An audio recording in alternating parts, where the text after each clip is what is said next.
Hello and welcome. In today's video I'm going to take you along as I drive through Nova Scotia towards Cape Breton Island, drive the world famous Cabot Trail, see some of the most amazing fall colors that you may ever see, and then take you along towards Peggy's Cove. And from Peggy's Cove we'll visit the airplane crash memorial site for Swissair Flight 111 that crashed in the Atlantic Ocean right near Peggy's Cove in 1998. All right, let's go. The Cabot Trail, one of Canada's most iconic scenic drives, and that's where we're going today. After leaving Prince Edward Island, I had to work my way through New Brunswick deep into Nova Scotia towards Cape Breton Island, where the Cabot Trail is partially going through the national park, the Cape Breton Highlands National Park. Driving through Nova Scotia was fantastic. I mean, look at the colors. You're looking like at an ocean of trees here in the background. I was really blown away with how many trees and then crazy fall colors here. So fantastic. For years, maybe even decades, I always had plans to go to Canada and see the fall colors. Going to Cape Breton Island, the Cabot Trail, it was just a fantastic time here for me at the peak of the colors. So I'm here at the Alexander Graham Bell, a historic site in Baddeck, Nova Scotia. It's a cloudy day. I've just spent about half an hour in there. Just have to limit my time today. I still want to go up on the Cabot Trail, but very interesting. So if you have any type of interest in the inventions and the history of Alexander Graham Bell, I highly recommend this place. For one, it's very beautiful located right at the ocean here, but also the exhibits are fantastic. A lot of information here. Highly recommended. Besides inventing the telephone, Alexander Graham Bell was really a remarkable wide-ranging inventor. As an example, he was also involved really in aviation and flight research, marine engineering, hydrofoils, and one of his pet peeves, I want to say, was he was a pioneer in speech education for the deaf. His wife and his mother, I think, were both deaf, and so that really influenced him deeply. And the telephone is actually really an invention part on his research in regards to making sound, I don't want to say visible, but making sound accessible to the deaf. So I'm heading back to the parking lot. Here's the historic site. It's surrounded by a normal residential neighborhood from what it looks like up there, but over here is the Rossmonster Baja waiting for me. Shelby is inside, probably wondering what the heck is he doing.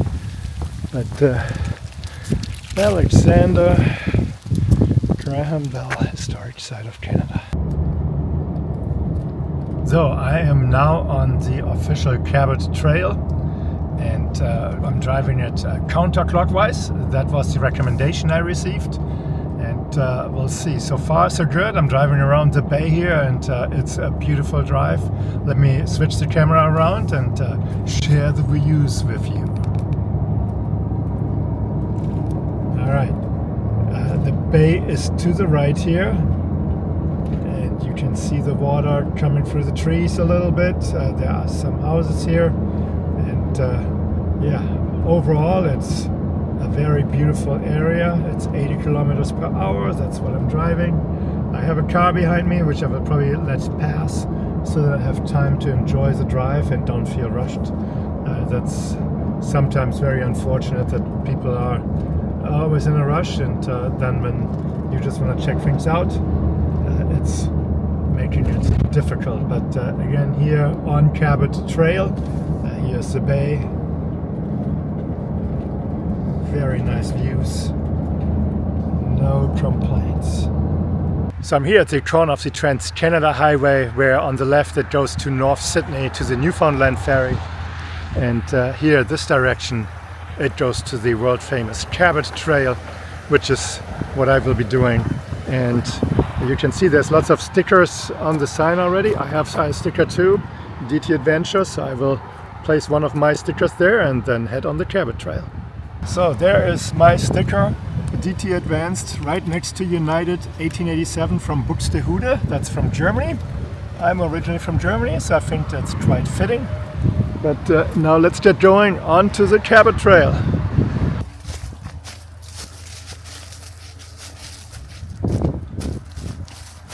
Yeah, this is how the shoreline looks like. Very steep.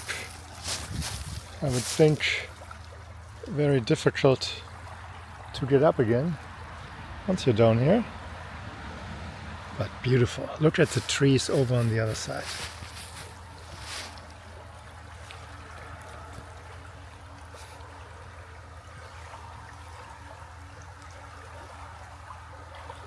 I saw a little dirt road on the side of the road and decided to make this turn with the hopes it would get me deeper into the forest, much closer to those intense fall colors that I was enjoying. Holy cow, look at this view. I mean, look at these colors. Isn't that fantastic?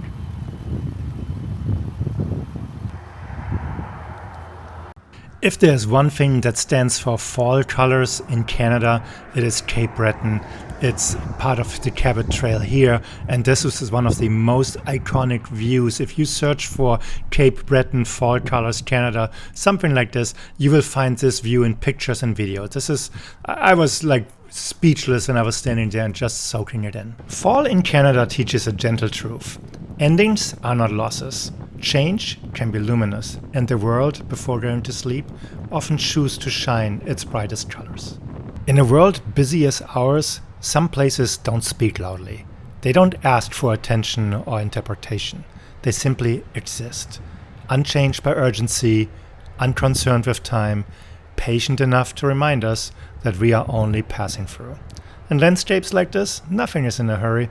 The land knows when to hold on and when to let go. I briefly deviated from the Cabot Trail and I'm here near Meat Cove. Let me turn the camera around. Not that it's anything super famous, but it's a very cool looking place here. Really, the coastline, everything fantastic.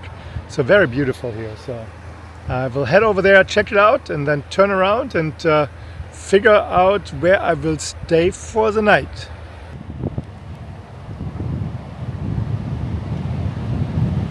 The number of trees and the colors, I had expected a lot, but not this. This is just out of this world here. Meat Cove is literally the end of the road here at the northern tip of the Cabot Trail. There are a couple of houses or huts or cabins. There's a small campground that you can see here, and then there is like a certain beach that I wanted to check out, but more about that in a moment. So this is Meat Cove.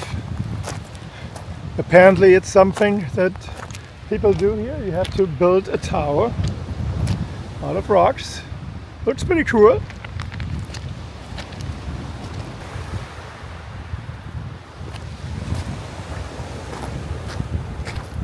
At the beach I chatted with some other fellow travelers before turning around, heading back to the Cabot Trail and then continuing on with my journey, slowly looking for camp. But before getting there, this felt like driving through a tunnel. Not a tunnel of love, but a tunnel of trees. Good morning from Nova Scotia. I'm just outside here of Pleasant Harbor or Pleasant Town, whatever it's called. That's the little settling or town over there. That's where I slept at the harbor. You can see the harbor entrance there, and that's pretty much where I slept. But this view here, unbelievable. So it's overcast today, so the colors are not as brilliant and bright as they could be, but this is beautiful. It's just shortly after 8 o'clock. I'm the only one here so far, and yeah, enjoying my day. Here's another one of those iconic viewpoints on the Cabot Trail that you inadvertently find when you start searching for pictures or videos about the Cabot Trail.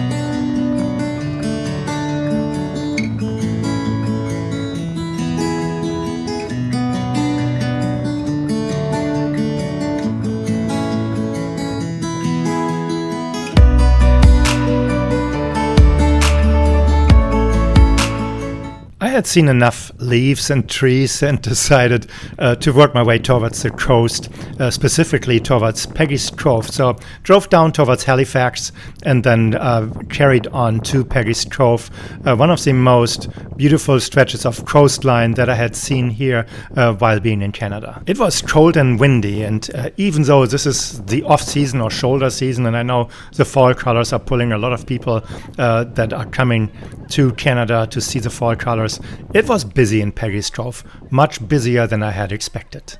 Peggy's Cove is one of Nova Scotia's most iconic coastal villages.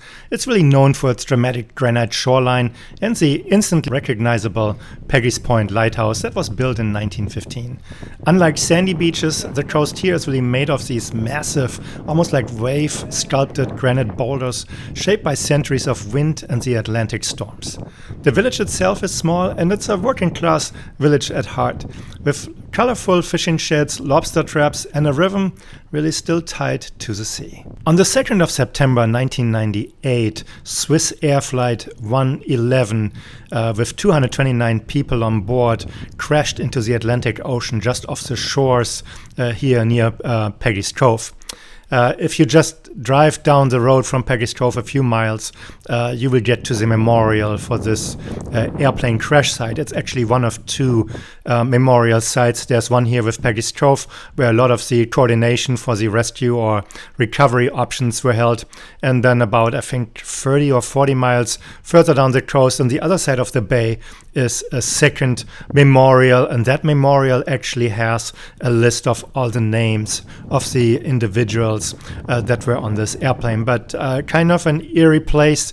You go to Peggy's Cove and it's happy life, and then you just drive down the road a little bit here, and you come to this place, and it makes you think that airplane travel, even nowadays, still sometimes, unfortunately, comes with these risks and these type of accidents. I left the memorial site and found camp about 20 miles down the road at a small recreational park right at the coast. Next to the park was a residential neighborhood where I walked Shelby, and we ran into this quirky property, let's say it this way. Anyway, from there I left towards Halifax, went to economy to visit my friends Marianne and Mike, and then from there I started my journey towards Quebec and towards Labrador. So those were some of the most amazing fall colors I have ever seen. I really want to go back at one point and experience it again and just spend a little more time there. I know with all the driving and everything, it's like I don't have the time to stay in places, at least on this trip. So next time I will focus more on that specific area, stay in that area, and not necessarily have this major road trip planned out. But anyway, even with the driving, I really enjoyed my time there. I will come back into Atlantic Canada, and I hope that these type of pictures inspire you to maybe hit the road, go to Nova Scotia, go to New Brunswick, go to Prince Edward Island and Labrador and Newfoundland, which will I show in the upcoming videos. Anyway, that's it for today. I hope you liked this video. If you did, please give it a thumbs up. If you have not subscribed to my channel, please do so as well. And then I would say I'll see you next time in my next video. Thank you for watching. Have a great day. Bye-bye.